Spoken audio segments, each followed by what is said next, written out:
अस्सलाम वालेकुम, welcome to next episode of Shopify building a store. ठीक है, अगला दिन शुरू हो गया और जब मैंने अपना स्टोर लॉगिन किया तो उसने मेरे से मांग लिया है प्लान कि आप अपना शॉपिफाई का प्लान खरीदो। छोटी सी फीस होती है जो आपको शॉपिफाई को पे करनी पड़ती है। सिलेक्ट अ प्लान में अगर हम लोग जाएं तो हमें ऑफर दे रहा है कि आपका पहला मंथ जो है वो $1 के अंदर होगा, जो एक अच्छी बात है। बेसिक प्लान में क्या है, शॉपिफाई वाले प्लान में क्या है, एडवांस प्लान में क्या है और प्लस में क्या है, ये आपको नीचे लिखा हुआ मिल जाएगा। मेरे ख्याल से अगर आप सिर्फ स्टार्ट ले रहे हो और आप कोई बहुत ही बड़ा कोई 200 इन्वेंट्री लोकेशन का कोई वर्ल्ड वाइड स्टोर का प्लान अगर आपका नहीं है तो चुप करके जो है ये आप बेसिक प्लान लो, सब कुछ है इसके अंदर। हम सिलेक्ट बेसिक पे चले जाते हैं। अब वैसे तो ये बेसिक प्लान है $25 का, लेकिन हमें पहले मंथ के लिए वो $1 का देगा, आपको भी पहले मंथ के लिए $1 का ही देगा। सब्सक्राइब पेमेंट मेथड आपने यहां पे लगा लेनी है, मैंने अपना ब्लर किया हुआ है, आपने अपनी पेमेंट मेथड लगानी है जैसे भी आप लगाना चाह रहे हो। और नीचे मैसेज आ गया है सब्सक्रिप्शन सक्सेसफुल और हम लोग अपने स्टोर पे वापस आ चुके हैं। वापस हम लोग एक काम करते हैं, लास्ट वीडियो के अंदर तुम लोग को याद होगा डोमेन की हमारी वेरिफिकेशन पेंडिंग थी और इस वक्त तुम लोग देख सकते हो कि हमारा जो SSL पेंडिंग और वेरिफिकेशन जो आ रही है डोमेन की वो क्लियर हो चुकी है। अब हमारे स्टोर की डोमेन वेरीफाई हो गई है, हमने प्लान भी खरीद लिया है। अब जो ये वीडियो मेन जिस चीज के लिए बनाई गई है ना वो है कि हम लोग अपने स्टोर की जो मेन सेटिंग्स हैं वो कर लें। तो आप लोग आज फटाफट इधर जनरल सेटिंग के अंदर यहां पे आपको स्टोर डिटेल मिलेगा, यहां पे ये पेंसिल आइकन को क्लिक करो और यहां पे अपना स्टोर का नाम और स्टोर का फोन नंबर लिखो, ये जरूरी है। हम लोग का स्टोर का नाम है टाइट माल, फोन नंबर हम लोग डाल लेते हैं कंट्री कोड के साथ। तो हमने स्टोर का नाम लिख लिया, फोन नंबर लिख लिया, हमारी शॉप की ईमेल यहां पे दबा दो सेव। आगे आ जाओ, यहां पे हमने लिखना है आगे आ जाओ आपके स्टोर का एड्रेस कहां पे है। अब जरूरी नहीं है कि आपका एड्रेस होना जरूरी है, आपको सिर्फ शॉपिफाई के लिए अपना एड्रेस लिखना है। ऑनलाइन स्टोर है तो एड्रेस तो कोई नहीं है, अपने इन्वेंट्री का एड्रेस लिख दो, कोई भी ऑफिस का एड्रेस लिख दो। लीगल बिजनेस नेम टाइट माल, कंट्री रीजन पाकिस्तान, एड्रेस अपना लिखो लाहौर, पोस्टल कोड लिखो, सेव। उसके बाद आ जाओ नीचे स्टोर डिफॉल्ट पे, यहां पे हमारी करेंसी इस वक्त हुई है PKR पे, आपने भी अपनी PKR पे रखनी है अगर तो आपका माल और आपकी ऑडियंस पाकिस्तान से है। नहीं तो अगर आपका टारगेट US UK कनाडा भेजने का है तो फिर आप इधर चेंज स्टोर करेंसी से आप यहां से USD कर देना, ठीक है, यूनाइटेड स्टेट डॉलर, ये कर देना लाजमी अगर तो आपका प्लान इंटरनेशनल जाने का है। फिलहाल हम प्लान कर रहे हैं पाकिस्तान का ही, तो हम लोग इसको पाकिस्तान ही रहने देंगे। मैट्रिक सिस्टम ये किलोग्राम ही रहने देना। टाइम जोन ये देख लेना जहां पे आप बैठे हो वहां का टाइम जोन होना चाहिए। हम लोग पाकिस्तान में है तो हमने इस्लामाबाद कराची टाइम जोन कर लिया। नीचे आ जाओ, यहां पे लिखा हुआ है ऑर्डर आईडी, ये कोई इंपॉर्टेंट तो नहीं है लेकिन मैं आपको फिर भी समझा देता हूं कि ये है क्या। जब आपका ऑर्डर आएगा ना तो आपका एक ऑर्डर नंबर होगा, बाय डिफॉल्ट ये आएगा 1001 1002 1003 करके आपका ऑर्डर आईडी आएगा। लेकिन अगर आप चाहते हो कि कोई और नंबर हो तो आप यहां पे 2 लिखोगे तो ये देखो यहां पे 21001 ये चेंज हो गया, तो आप उस हिसाब से यहां पे नंबर लिख सकते हो, लेकिन इतना इंपॉर्टेंट नहीं है, बाय डिफॉल्ट इसको रहने दो। नीचे आ जाओ, अगर आप नंबर चेंज करना चाह रहे हो तो ये ऑर्डर पे प्रीफिक्स सफिक्स लिख देना अपना। ऑर्डर प्रोसेसिंग के अंदर जिस तरह की अभी सेटिंग हुई है उसको एज इट इज रहने दो। इसके अलावा जनरल सेटिंग में इतना कुछ है नहीं, बस जनरल सेटिंग को जैसे मैंने आप लोगों को बताया वैसे कर दो। अब आ जाओ नीचे प्लान पे, क्योंकि प्लान हम लोगों ने पहले से ले लिया था तो हम लोगों ने प्लान ले लिया है, इसके अलावा प्लान वाले सेक्शन के अंदर कुछ भी नहीं है। नीचे आ जाओ बिलिंग के अंदर, बिलिंग का भी आपका अपना सारा सिस्टम है जो आपने शॉपिफाई के अंदर पेमेंटें की है, डोमेन खरीदी है, ठीक है, आपने आपका जो प्लान है ये सारा उसकी सिस्टम यहां पे दिया हुआ है। यूजर एंड परमिशन पे आ जाते हैं, ये बड़ी इंपॉर्टेंट चीज है। जैसे जैसे आपका स्टोर बड़ा होता जाएगा जाहिर है आपको स्टाफ चाहिए होगा अपने स्टोर के लिए, ये यूजर एंड परमिशन के अंदर ऐड होगा। अब जो हम लोगों ने बेसिक प्लान लिया हुआ है उसके अंदर स्टाफ ऐड नहीं कर सकते, आपको अपग्रेड करना पड़ेगा इस वाले प्लान के अंदर। लेकिन मैं आपको बता दूं यहां पे ऐड स्टाफ का ऑप्शन आएगा, वहां पे आपने ईमेल डालनी है उस बंदे की जिसको आप स्टाफ बनाना चाहते हो और नीचे उसको क्या टास्क देना चाहते हो उसकी भी आपको ऑप्शन आ जाएगी। स्क्रीनशॉट में डाल देता हूं, कुछ इस तरह से आपके पास ऑप्शन आएगी। यहां पे फर्स्ट नेम लास्ट नेम आपने डाल दिया स्टाफ का जिसको आप ऐड करना चाह रहे हो, यहां पे आपने उसकी ईमेल डाल दी और आप उसको कौन से टास्क देना चाह रहे हो वो आपने उसको डाल देना है। अगर आप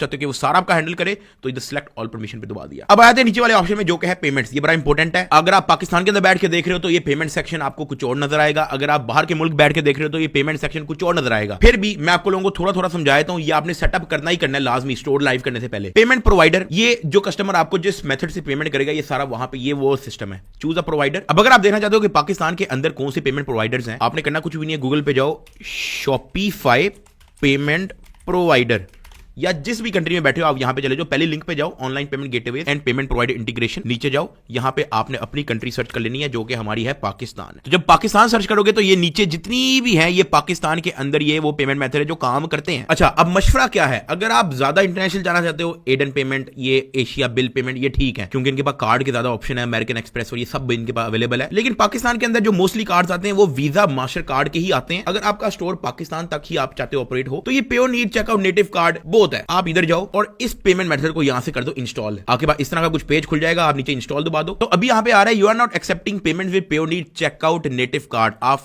चुप करके जाओ इधर मैनेज अकाउंट पे। मैनेज अकाउंट पे जाने के बाद आपको यहां पे पेयोनीर का अकाउंट बनाना पड़ेगा और उसको वेरीफाई भी करना पड़ेगा। हम फटाफट चले जाते हैं, जो रजिस्टर लिखा हुआ है रजिस्टर पे जाओ, यहां पे जी अपनी डिटेल वगैरह डालो, अपनी ईमेल डाल दो shoptightmal@gmail.com। Do you sell internationally from your website, इसको कोई मसला नहीं, यस नो, जो आप इंटरनेशनल सेल करते हो तो ठीक है, नहीं तो नो कर दो। पाकिस्तान बिजनेस हेडक्वार्टर, इसको आप सेलेक्ट कर दो, no no, I don't want to receive blah blah blah, submit, thanks, please continue to register while our sale will contact you in the next 24 to 48 hours. अब हम 48 घंटे जाया नहीं करेंगे, आपका पेयोनीर का अकाउंट यहाँ पे सेट हो जाएगा।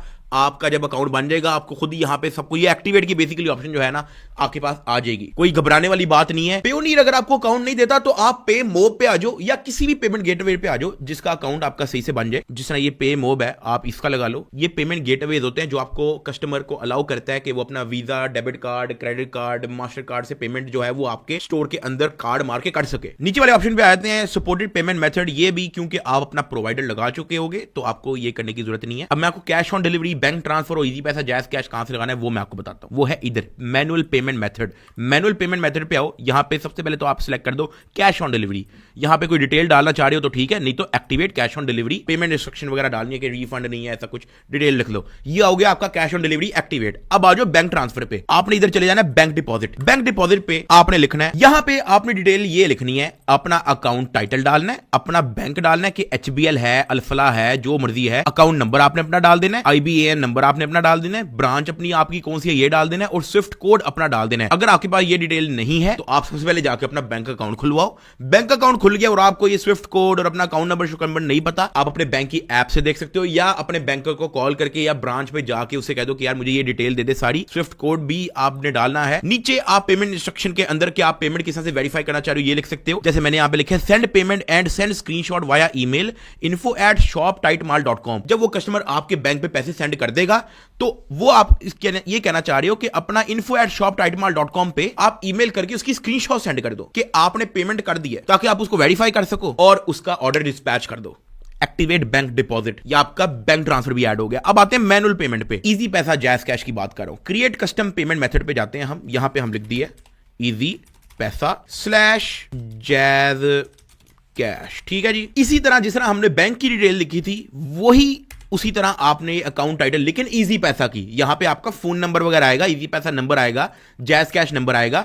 ये तो मैंने बैंक डिटेल इसलिए लिखी है ताकि आपको पता लग जाए कि यहां पे आपने डिटेलें डालनी है। पेमेंट इंस्ट्रक्शन आपने वही डालनी है कि आप अपना इजी पैसा, जैज कैश से पेमेंट करके जो स्क्रीनशॉट है वो info@shoptightmall या जो भी आपकी बिजनेस ईमेल है वहां पे भेज दो। सेव। ये आपका इजी पैसा, जैज कैश भी ऐड हो गया। तो पेमेंट ऑप्शन के अंदर इतना ही है। अब आ जाओ चेकआउट ऑप्शन के अंदर। चेकआउट के अंदर यहां पे जो हमारे पास पहली ऑप्शन है वो है कि फोन नंबर और ईमेल के आपका जो कस्टमर है उसको उसके ऑर्डर की नोटिफिकेशन कैसे मिले, फोन से मिले या ईमेल से मिले। मेनली आप इसको ईमेल कर दो। अगर आप चाहते हो कि उसके फोन नंबर भी टिंग टिंग हो तो आप फोन नंबर कर दो, कोई मसला नहीं, मैं ईमेल ही रखता हूं। फिर आ जाओ नीचे कस्टमर इन्फॉर्मेशन पे कि आपका कस्टमर कौन सी इन्फॉर्मेशन डाले, अपना नाम डाले, कंपनी नेम मत इनको डोंट इंक्लूड कर देना, एड्रेस डाले अपना लाजमी, रिकमेंडेड, क्योंकि एड्रेस नहीं डालेगा तो उसको माल कैसे मिलेगा, शिपिंग एड्रेस, फोन नंबर आप इसको रिक्वायर्ड कर दो। एड्रेस लाइन 2 जो है ये बस एक एड्रेस के नीचे एक और लाइन होती है, वहां पे मजीद डिटेल आपको एड्रेस की डिटेल डालने के लिए फिर भी आपकी वेबसाइट पे होगा, वो आप बेफिक्र हो जाओ, इस पे कंफ्यूज ना हो जाना, जैसा है वैसे ही रहने दो। नीचे आते हैं मार्केटिंग ऑप्शन। इसका मतलब ये है कि आपके कस्टमर को आपके एड्स की ईमेल, अक्सर आपको नोटिफिकेशन SMS आता है कि जी फलाने स्टोर पे सेल लगी है, दिस एंड दैट, वो आप देना चाहते हो, ईमेल के थ्रू देना चाहते हो तो ईमेल सेलेक्ट कर दो। प्री सिलेक्टेड का मतलब ये है कि आपके कस्टमर के पास ऑप्शन हो कि यार वो नहीं चाहता कि उसको ईमेल आए, तो आप प्री सिलेक्ट दिवा दो। अगर आप SMS के साथ भी उसको देना चाह रहे हो तो आप यहाँ पे SMS का ऑप्शन सेलेक्ट कर सकते हो, फॉर नाउ ईमेल, ठीक है। नीचे आ जाओ टिपिंग का ऑप्शन। अगर आप चाहते हो कस्टमर से टिपें भी कलेक्ट करनी है, मैं नहीं चाहता कि आप इसको सिलेक्ट करो, नीचे आ जाओ। एड्रेस कलेक्शन प्रेफरेंसेस के अंदर आप इसको allow shipping and billing address to be different, इसी को रखे रहने दो और ये वैलिडेट शिपिंग एड्रेस को चेक कर दो, बाकी इसको एज इट इज रहने दो, ठीक है। लैंग्वेज आपकी इंग्लिश, सेव, बस चेकआउट पे भी हो गया। अब आ जाओ आप कस्टमर अकाउंट पे। ये है अगर आप चाहते हो कि यार आपका कस्टमर जो है कुछ चीज खरीदने से पहले अकाउंट बनाए, मैं नहीं आपको रिकमेंड करता कि अगर आपका नया नया स्टोर है तो आप ये कस्टमर अकाउंट्स वगैरह बनवाओ, आप इसको एज इट इज ऑफ रहने दो। तो आप इसको चुप करके यहां से ऑफ कर दो। स्टोर क्रेडिट इसको भी ऑफ कर दो, तो ये आपका कस्टमर अकाउंट डिसेबल हो गया। नीचे आ जाओ shipping and delivery, very important. अच्छा, इस पूरे मेन्यू के अंदर 3 चीजें जो कि है शिपिंग एंड डिलीवरी, पेमेंट्स और मार्केट्स, ये 3 चीजें जो है मैं आपको नेक्स्ट वीडियो में समझाऊंगा क्योंकि इसके अंदर सेटिंग है। पेमेंट्स के अंदर आपने पेमेंट गेटवे लगाना होता है, इजी पैसा, जैज कैश, बैंक ट्रांसफर, ये सारी पेमेंटें शिमेंटें जो है वो इसके अंदर एंटर होती हैं, तो ये थोड़ी लंबी डिटेल है। शिपिंग एंड डिलीवरी के अंदर आपका कोरियर सर्विस और ये सारा जो है चक्कर मक्कर है, और मार्केट्स का भी काफी हद तक सिमिलर है। ये 3 चीजें जो है मैं आपको नेक्स्ट वीडियो अलग से समझाऊंगा क्योंकि ये मेन सेटिंग है, बाकी चीजें मैं आपको इस वीडियो के अंदर समझा देता हूं। अच्छा, पेमेंट का मैंने आप लोगों को अगली वीडियो में समझाना है, शिपिंग का मैंने आपको अगली वीडियो में समझाना है, मार्केट्स का मैंने आपको अगली वीडियो में समझाना है। नीचे आ जाओ, अब इस पे आ जाओ टैक्सेस एंड ड्यूटीज के अंदर। अब इसका क्या सीन है कि अगर तो आप बिल्कुल स्टार्ट ले रहे हो और आप बहुत ज्यादा अभी प्रॉफिट नहीं कमा रहे, अच्छा प्रॉफिट लाख तक कर रहे हो, ठीक है, कोई इसकी जरूरत नहीं है। लेकिन अगर आपकी प्रॉफिट करोड़ों में होना शुरू हो जाती है, फिर आप मेरे ख्याल से पाकिस्तान ये आपका सिलेक्ट होगा। अब पाकिस्तान के अंदर डिफॉल्ट टैक्स रेट है 16, ठीक है, ये पहले से यहाँ पे 16 होगा। ये आपको तभी देखना है जब आपकी सेल बहुत ज्यादा हो जाएगी, क्योंकि हर साल जो है आपको टैक्स रिटर्न जमा करवानी पड़ती है। आपके पास जितने पैसे पड़े हैं, जो एसेट्स हैं आपके पास, वो डिक्लेयर करने पड़ते हैं। तो ये उन चक्कर मक्कर के लिए ये आपको यहाँ पे वैल्यू सेट करनी पड़ेगी कि पाकिस्तान के आपके ई कॉमर्स के प्रॉफिट के अंदर कितना % टैक्स लग रहा है। तो वो ये सर चक्कर मक्कर है अभी, क्योंकि हम लोग बहुत ज्यादा कोई अरबों नहीं कमा रहे, तो फिलहाल इसको छोड़ दो। उसके बाद आ गई हमारे पास लोकेशन की ऑप्शन। इसको भी एज इट इज जैसे है वैसे ही रहने दो। नीचे आ जाओ एप्स एंड सेल चैनल के अंदर, फिलहाल के लिए आपको जो ऑलरेडी है वैसे ही रहने दो। नीचे आ जाओ, हमारे पास है डोमेन, इसका मैं तुम लोगों को समझा चुका हूं, हम लोग डोमेन अपनी खरीद चुके हैं, हमारी वेरीफाई भी हो गई है। नीचे आ जाओ कस्टमर इवेंट्स के अंदर, यहां पे भी कुछ भी नहीं है इंपॉर्टेंट। नीचे आ जाओ नोटिफिकेशन, ये आपकी नोटिफिकेशन है कि आपको आपके स्टोर की नोटिफिकेशन कहां पे आया करेगी। कस्टमर नोटिफिकेशन, जो आपका कस्टमर जो है वो ऑर्डर लेगा तो आपको नोटिफिकेशन आएगी, और ये सब कुछ जो है चक्कर मक्कर ये सारा यहां पे है। सो बेसिकली अगर आप चाहते हो आपको हर चीज की नोटिफिकेशन आए, ऊपर मैसेज आए कि ये ऑर्डर हो गया है, ये रिटर्न ये हो गया है, ये फलाने ने ये मैसेज भेजा है, फलाने ने ये ईमेल भेजा है, तो आप ये नोटिफिकेशन के अंदर वो सारी सेटिंग कर सकते हो। नीचे आ जाओ कस्टम डाटा, इसके अंदर भी कुछ भी मैटर नहीं करता, आप इसको टोटली मिस करा दो। नीचे आ जाओ लैंग्वेजेस, ये आपकी लैंग्वेज है जो आप स्टोर की लैंग्वेज रखना चाह रहे हो। हमारी बाय डिफॉल्ट इंग्लिश है, हम ऐसे ही रहने देंगे। नीचे आ जाओ कस्टमर प्राइवेसी, ये भी फिलहाल कुछ इंपॉर्टेंट नहीं है, ठीक है। बाद में अगर आपने कोई कुकी बैनर प्राइवेसी पॉलिसी वगैरह लगानी है तो ठीक है, अभी इंपॉर्टेंट नहीं है। नीचे आ जाओ पॉलिसीज, ये इंपॉर्टेंट है, ठीक है। इसका मैं आप लोगों को समझाया था, रिटर्न एंड रिफंड पॉलिसी। अगर आपका जो कस्टमर है उसने कहीं रिटर्न करवानी हो और रिफंड करवानी है, तो उसकी पॉलिसी क्या है? क्या उसको पूरा रिफंड मिलेगा, क्या उसको 50% रिफंड मिलेगा, या उसको रिफंड मिलेगा ही नहीं, रिटर्न पॉलिसी ही नहीं है? वो आपने यहां पे सेट करनी है। रिटर्न पॉलिसी, यहां पे जाओ, नो पॉलिसी सेट, इसको क्लिक करो और यहां पे कहो नो रिटर्न, या आगे आप अपनी डिटेल लिख दो कि यार रिटर्न पॉलिसी क्या है। सबसे बेस्ट तरीका क्या है कि आप ChatGPT पे जाओ और आप यहां पे लिखो right me a return policy for my Shopify store saying there is no return policy except for in case of damage, कि जब तक आपका प्रोडक्ट डैमेज नहीं है तब आपकी रिटर्न हो सकती है, इसके अलावा आपकी कोई रिटर्न नहीं हो सकती। अब ये आपको एक पूरी की पूरी रिटर्न पॉलिसी इसने लिख के दे दी है, यही आपने उठा के कॉपी पेस्ट करके इधर लगा देना है। इसमें अपनी मर्जी से चेंजेस कर लेना, क्योंकि ये तो ChatGPT ने लिखा है। ऐड, यहाँ पे हम अपना स्टोर नेम लिख देते हैं, टाइट माल। एक बार पढ़ लेना, ये ना हो क्या एमी अन्य वाला लगा दो। We do not accept return और exchange for the product once they have been purchase, ये सारा उसने A to Z लिख दिया है। हाउ टू कॉन्टैक्ट, ये सब कुछ, ये कॉन्टैक्ट मेथड, यहाँ पे आप अपनी ईमेल लिख दो या फोन नंबर लिख दो, पब्लिश। इसी तरह terms of service, shipping policy क्या है। अब फॉर एग्जांपल शिपिंग पॉलिसी के अंदर आप लिखना चाह रहे हो कि भाई आपका ऑर्डर जो है 1 से 2 वीक्स तक आपको मिलेगा, या जो भी है ChatGPT से लिखवा लो कि शिपिंग पॉलिसी क्या लिखनी है, जो आप रखना चाह रहे हो वो आपने यहाँ पे कॉपी पेस्ट कर देना है। तो ये है पॉलिसीज। तो ये था शॉपिफाई के मेन सेटिंग्स की वीडियो, जो आपके लिए इंपॉर्टेंट है, जो चेक करना है। अब मैंने आप लोगों को पहले ही बता दिया कि पेमेंट्स, शिपिंग एंड डिलीवरी और मार्केट्स, ये 3 चीजें हम अलग वीडियो में कवर करेंगे। मिलते हैं अगली वीडियो में।